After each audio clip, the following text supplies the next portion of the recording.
Uradni sprejemi pri predsedniku, sprejemi pred veliko množico ljudi, marsikateremu športniku požene adrenalin po žilah. Ga je mogoče celo več kot na tekmah, ki so jih bolj vajeni? Vsaka tekma je nekaj posebenega. Ko pa priješ tukaj sredi Ljubljane pred to veliko množico ljudi, je pa tudi zelo adrenalinsko, tako da po vsem tem času, ki je minil od olimpijskih iger, si res nisem predstavljala, da bo še vedno toliko ljudi tukaj v Ljubljani.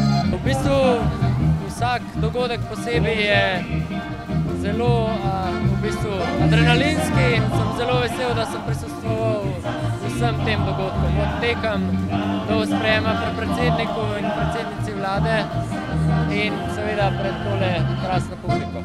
Mogoče res na smučišču, ker vse to delam, to mi je všeč in takrat jaz pumpam adrenalin. Vsekakor pa se vsi veselijo več kot zasluženih počitnic. V bistvu na slovensko pa hrvaško obalo, tako da jaz bom zelo blizu, nekako mi ni več do tega, da bi se enostavno sedla na avion in odpotovala nekam daleč, ker je bilo že čez sezono tukaj dovolj. Verjetno vsak bo odšel na morje, tako kot vedno, ampak sezone so zdaj izredno dolge, tako da ta pravega časa za oddih ni. Čas za počitek, za morje in mogoče za Red Bull Air Show. Takrat sem točno vedel, kdaj so počitnice, zdaj pa v bistvu ne moramo točno določiti, ker smo skozi v pogonu in je težko si vzeti čas.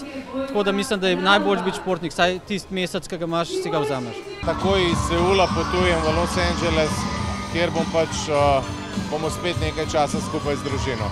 Bo pa zagotovo Ata Kopitar v Los Angelesu še pravočasno, da prišepne kakšen nasvet še svojemu sinu Anžetu, ki se bo boril na ledu v končnici lige NHL.